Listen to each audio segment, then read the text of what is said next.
네, 문재인 대통령이 3박 4일간의 방중 일정을 마무리하고 오늘 저녁에 귀국을 합니다.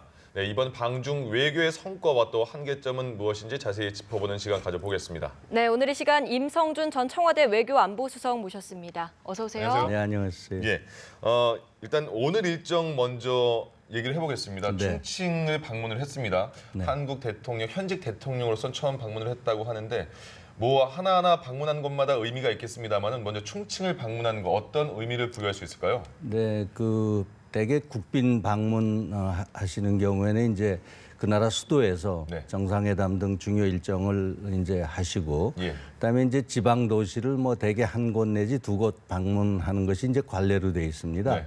근데 이번에 문 대통령께서 충칭시를 가신 거는 이제 뭐 우리 대통령으로서 이제 처음 가셨는데, 이 충칭시는 중국의 그 큰 영토 또 많은 인구 중에 지금 4대 직할시에 속하는 아주 중요 지역입니다. 예. 이게 뭐 시라고 하지만은 인구가 3천만이 넘고, 그다음에 그 면적이 우리나라 남한 땅보다 그 이제 한 80% 정도 되는 아주 그 큰 지역입니다. 예. 그리고 경제가 굉장히 활성화되어 있고요. 그래서 이번에 뭐 가신 거는 이제 여러 가지 그 경제적인 경제 협력적인 측면, 그다음에 또 중요한 것은 지금 40년부터 우리나라의 그 이제 일본 식민지 시대에 임시 정부가 중국에 있었는데, 네. 40년부터는 충칭시로 옮겨가지고 예. 이제 해방이 될 때까지 우리 청사가 있었습니다. 그래서 우리 과거의 역사를 또 이렇게 이제 한번 뭐 어떤 보시는 그러한 그 하나의 기회로 했고, 그다음에 지금 우리나라 기업이 240개가 지금 충칭 이 경제 구역에 지금 나가 있습니다. 예. 그게 뭐 이번에 오늘 현대차도 가셨는데 뭐 그런 여러 그 목적을 가지고 이번에 충칭시로 가신 거 아닌가 그렇게 생각이 듭니다. 예. 네, 방금 말씀해주신 이 현대자동차 공장, 이번 사드 보복으로 피해를 좀 많이 입었던 곳인데 이곳을 방문하는 것에 대한 의미는 어떻게 봐야 될까요? 네, 이제 이번에 대통령께서 중국 방문하시는 것도 뭐 그 시기가 너무 이르다 뭐 어쩌다 이제 이런 얘기들이 있었는데요. 예. 아시다시피 1년 넘게 그 중국에서 이제 사드 관련해서 뭐 정부가 직접 나선 건 아니라고 지금 그렇게 얘기를 합니다만은 뭐 우리 롯데라든가 또 현대차를 그 중국 사람들이 이제 구매하는 그 구매율이 뭐 굉장히 떨어져 가지고 큰 뭐 회사로서는 지금 손실을 받고, 그 외에 뭐 여러 화장품이라든가 뭐 많은 기업들이 이제 어려움을 겪었는데, 그러한 어려움을 좀 조기에 해소시키기 위해서 아마 대통령이 이제 어려운 걸음을 하셨다고 보여지고요. 예.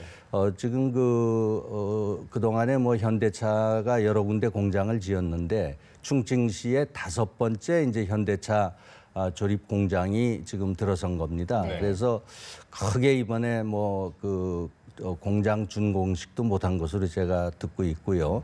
그래서 이제 조용히 지난 8월부터 생산을 시작했는데, 아무래도 대통령께서 한번 격려도 하시고 또 중국 구매자한테 이 현대차의 어떤 뭐 이제 이런 것도 좀 보여주시기 위해서 예. 그렇게 현대차를 찾으신 거 아닌가 생각이 듭니다. 네. 예, 그럼 이번 방중 성과에 대해서 조금 더 자세하게 들어가 보겠습니다. 시진핑 주석과 정상회담을 했고 리커창 총리와도 만났습니다. 그런데 이 두 정상과 또 총리와의 대화 과정에서 봄날 얘기도 나오고요. 상당히 분위기가 조금 해빙기에 접어든 거 아니냐 이런 분석이 굉장히 많았거든요. 전반적으로 이번 대통령의 방중 성과에 대해서 어떻게 평가하고 계십니까? 뭐 하여튼 그 언론을 보면은 뭐 이번 대통령 방중에 대해서 여러 가지 그 평가와 뭐 얘기들이 많이 나옵니다. 예. 나오는데 이번에 근본적으로는 이제 지금 한반도 그 북핵 위기를 해소하기 위한 중국과의 협력을 강화하기 위해서 이제 가신 것이고, 네. 그다음에 이제 중국은 뭐 우리나라의 제1의 이제 경제협력 파트너, 또 우리의 무역 이제 그 대상국이기 때문에 하여튼 가장 중요한 나라 중에 하나죠. 예. 그래서 시진핑 주석을 만나서는 이 한반도 안보 문제를 좀 이제 협의하시고, 예. 또 리커창 총리와는 이제 우리 양국 간의 그 무역이라든가 경제 협력, 교류 확대 이런 것을 이제 그 협의하시기 위해서 가장 중요한 두 분과의 이제 회담이었죠. 예. 그래서 그런 거는 뭐 지금 안보 측면에서는 뭐 지금 그 이제 앞으로 북핵을 풀기 위한 4대 원칙 뭐 이런 것도 합의하시고 했는데 지금 그 외교 전문가로서 평가를 한다면 좀 아쉬운 대목이 좀 있습니다. 더 어떤가요? 조금 그 4대 원칙을 넘어서 네.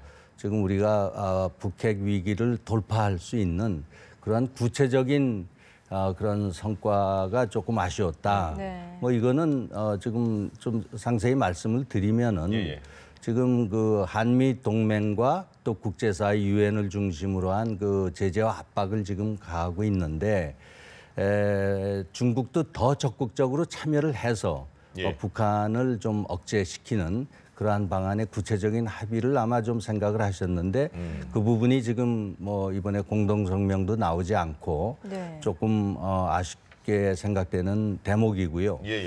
리커창 총리와는 뭐 얘기가 잘 된 것 같습니다. 앞으로 이 양국 간의 경제 당국 간의 그 좀 대화의 채널도 다시 복원을 하고 또 이제 앞으로 평창 협력을 위해서 많은 우리 중국 국민들이 와서 평창 올림픽을 참관하고 하는 이제 그런 교류 확대 면에서는 상당히 좋은 얘기들이 오간 것 같습니다. 네, 뭐 아쉬운 점까지 좀 짚어주셨는데 이번에 또 아쉬웠던 부분이 중국의 홀대 논란이었습니다. 이 부분에 대해서는 어떻게 보십니까? 네, 이제 그 홀대론에 대해서는 저희가 뭐 지금 언론에서 많은 얘기가 나오고 있습니다만은 그 홀대라는 건 뭔가 하면은 어떤 그 대통령께서 지금 국빈으로 방문을 하셨는데 갑자기 뭐 행사를 뭐 이렇게 중국 마음대로 바꿨다든가 취소했다든가 또 예를 들면 뭐 이번에 그 대통령이 가셨는데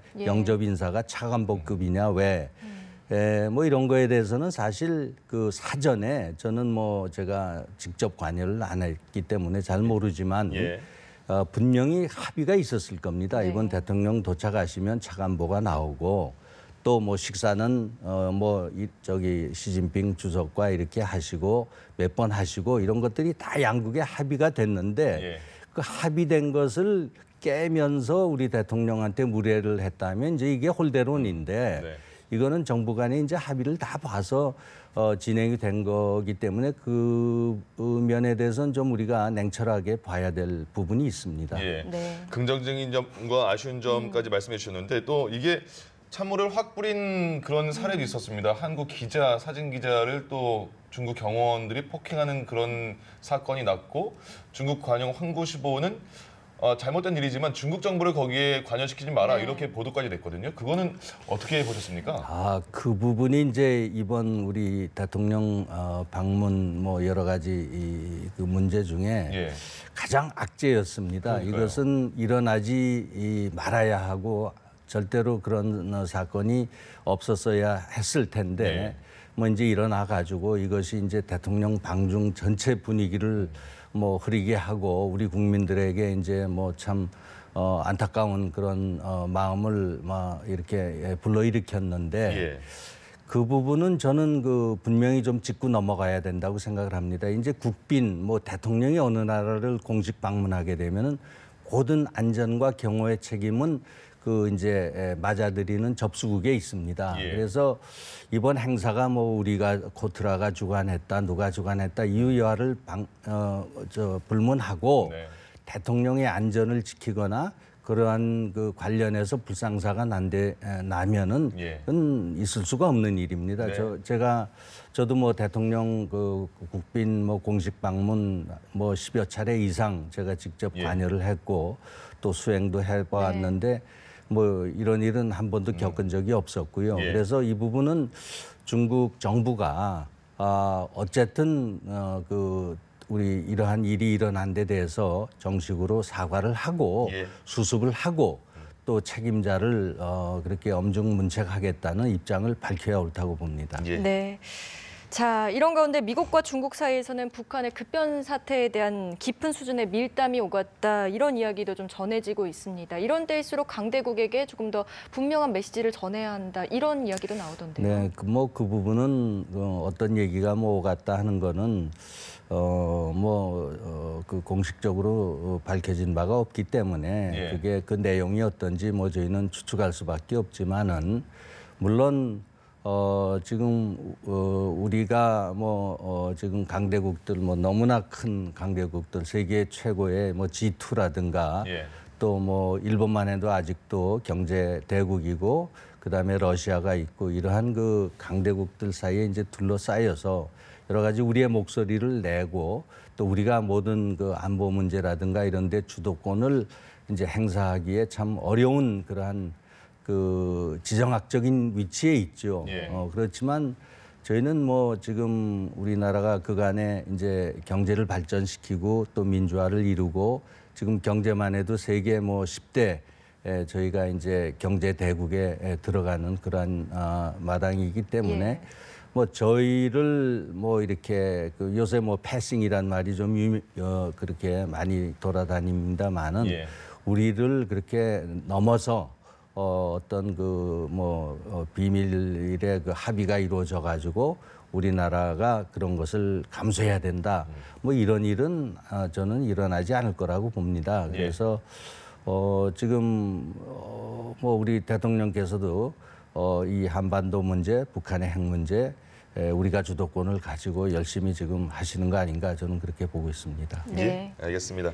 자, 지금까지 문재인 대통령 방중 성과에 대해서 얘기 나눠봤습니다. 임성준 전 청와대 외교안보수석과 함께했습니다. 오늘 말씀 고맙습니다. 고맙습니다. 수고하셨습니다.